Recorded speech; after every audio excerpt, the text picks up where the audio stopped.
Tercatat dalam Tarikh Al-Hatib Al-Baghdadi bahwa Nuh adalah rasul ketiga yang diutus ke muka bumi setelah Adam dan Idris. Putra Lamik ini menjadi orang yang pertama diutus dengan syariatnya dan mengganti syariat Adam. Beliau memiliki umur yang cukup panjang, namun tidak banyak umat yang mengikutinya sebagaimana Rasulullah SAW. Banyak sekali riwayat mengenai usia Nabi Nuh. Kebanyakan meriwayatkan bahwa beliau berumur 950 tahun. Sebagian riwayat menyebutkan beliau diutus saat berumur 50 tahun, berdakwah di tengah kaumnya selama 950 tahun dan hidup setelah mereka binasa selama 200 tahun. Total umur beliau adalah 1200 tahun. Bahkan, riwayat lain mengatakan usia beliau adalah 1450 tahun. Pendapat terakhir ini mengatakan bahwa Nuh lahir saat Adam masih hidup. Allah Subhanahu wa Ta'ala telah memerintahkan pada Nabi Nuh alaihi salam untuk membuat sebuah bahtera. Atas izin Allah Subhanahu wa Ta'ala, bahtera ini yang nantinya bisa menyelamatkan orang-orang beriman dari azab Allah Subhanahu wa Ta'ala. Bahtera Nabi Nuh berupa perahu besar adalah mukjizat yang menyelamatkan beliau dan pengikutnya dari azab banjir besar yang menimpa umatnya. Bahtera yang dibuat Nabi Nuh alaihi salam ini bukan kapal biasa. Konon dikisahkan beliau menanam pohon kurma selama 90 tahun untuk membuat bahtera itu. Riwayat lain dari Salman Al-Farisi, pembuatan bahtera itu membutuhkan waktu 400 tahun yang dibuat dari jenis pohon jati. Wallahu alam. Perintah membuat perahu besar itu berawal dari dakwah Nabi Nuh alaihi salam yang menyeru kaumnya untuk beriman dan menyembah Allah. Nabi Nuh kesal terhadap umatnya yang menyembah berhala hingga menyumpahi mereka agar dimusnahkan. Ya Allah, musnahkan orang kafir itu, demikian doanya. Kemudian Allah Subhanahu wa Ta'ala telah memerintahkan pada Nabi Nuh untuk membuat sebuah bahtera. Atas izin Allah Subhanahu wa Ta'ala, bahtera ini yang nantinya bisa menyelamatkan orang-orang beriman dari azab Allah Subhanahu wa Ta'ala. Al-Kisai, 119 halaman 737-189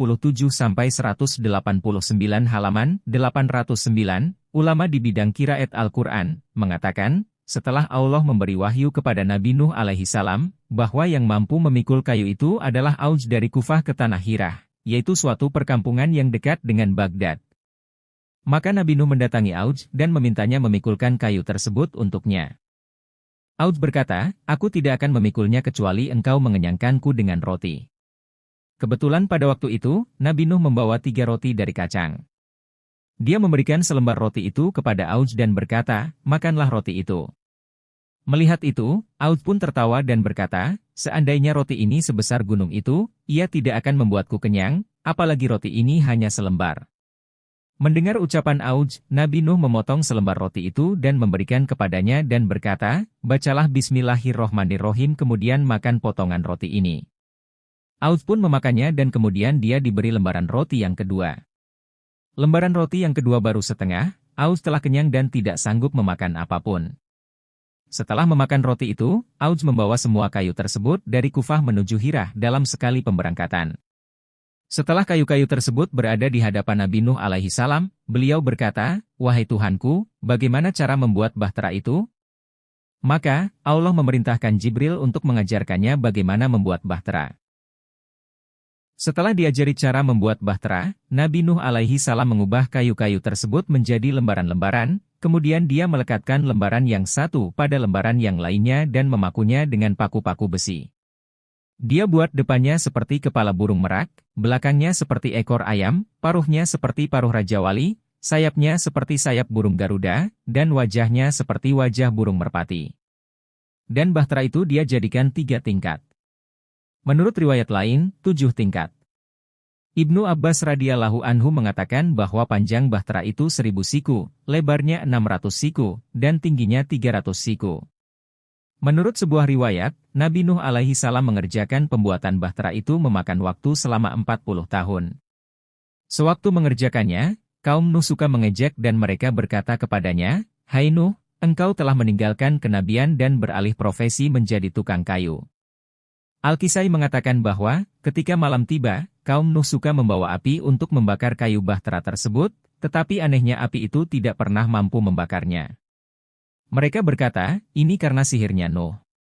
Ketika pembuatan bahtera mencapai tahap penyelesaian, Nabi Nuh alaihi salam memolesinya dengan ter dan aspal, Kemudian Allah memerintahkannya untuk memaku ke empat sisinya, dan di setiap tempat ditancapkannya paku digambarkan sebuah mata. Nabi Nuh bertanya, "Wahai Tuhanku, apa kegunaannya?" Allah memberi wahyu kepadanya, itulah nama-nama sahabat Muhammad.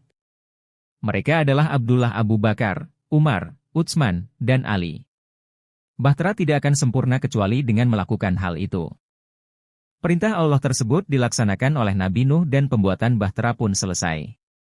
Kemudian Allah menjadikan bahtera itu bisa berbicara. Ia berkata dengan keras dan orang-orang mendengarkannya, "Tidak ada Tuhan kecuali Allah, Tuhan bagi orang-orang terdahulu dan orang-orang yang terakhir. Aku adalah bahtera. Barang siapa naik ke atasku, maka dia akan selamat, dan barang siapa menghindar dariku, dia akan binasa." Setelah bahtera berhenti dari ucapannya, Nabi Nuh berkata, "Apakah sekarang kalian beriman?" Mereka menjawab, "Hai Nuh, ini adalah karena sihirmu." Selanjutnya, Allah memberi wahyu kepada Nabi Nuh. "Kemarahanku kepada orang yang menentangku telah memuncak." Kemudian Allah memerintahkan Nabi Nuh alaihi salam mempersiapkan makanan untuk 1 bulan dan membuat tempat persediaan air tawar di bahtera. Lalu Allah menurunkan untuk Nabi Nuh manik-manik dari surga yang bercahaya, seperti cahaya matahari. Dengan manik-manik itu, Nabi Nuh akan mengetahui waktu siang dan malam. Waktu berlalu.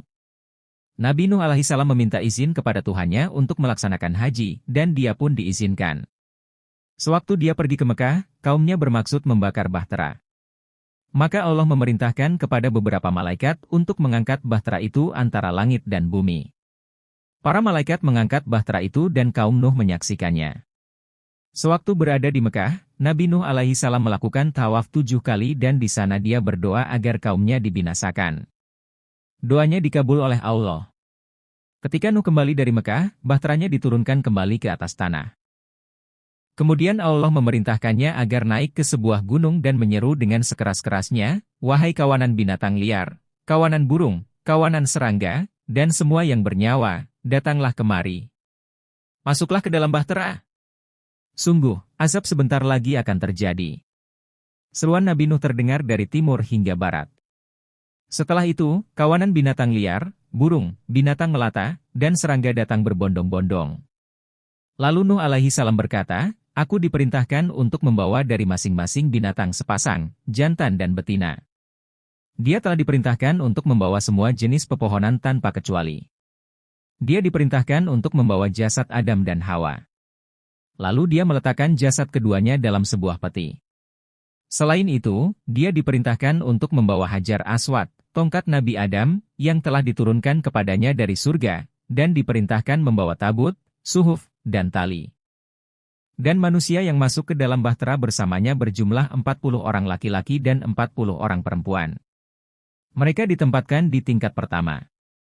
Tingkat kedua dijadikan tempat binatang liar, binatang melata, dan binatang ternak. Menurut sebuah riwayat, hewan yang terakhir masuk ke dalam bahtera adalah keledai. Ketika ia mau masuk, iblis memegang buntutnya sehingga ia susah masuk. Sebelumnya Nabi Nuh menyangka keledai enggan masuk karena kehendaknya. Nabi Nuh berkata, "Hai Mal'un yang terlaknat, masuklah." Keledai pun masuk diikuti oleh si iblis. Ketika Nabi Nuh melihat iblis, dia berkata, "Siapa yang mengizinkanmu masuk ke bahtera ini?" Iblis menjawab, "Engkau yang telah mengizinkan aku masuk. Bukankah engkau tadi bilang, 'Hai Mal'un yang terlaknat, masuklah,' dan yang memiliki predikat Mal'un secara mutlak tiada lain kecuali aku."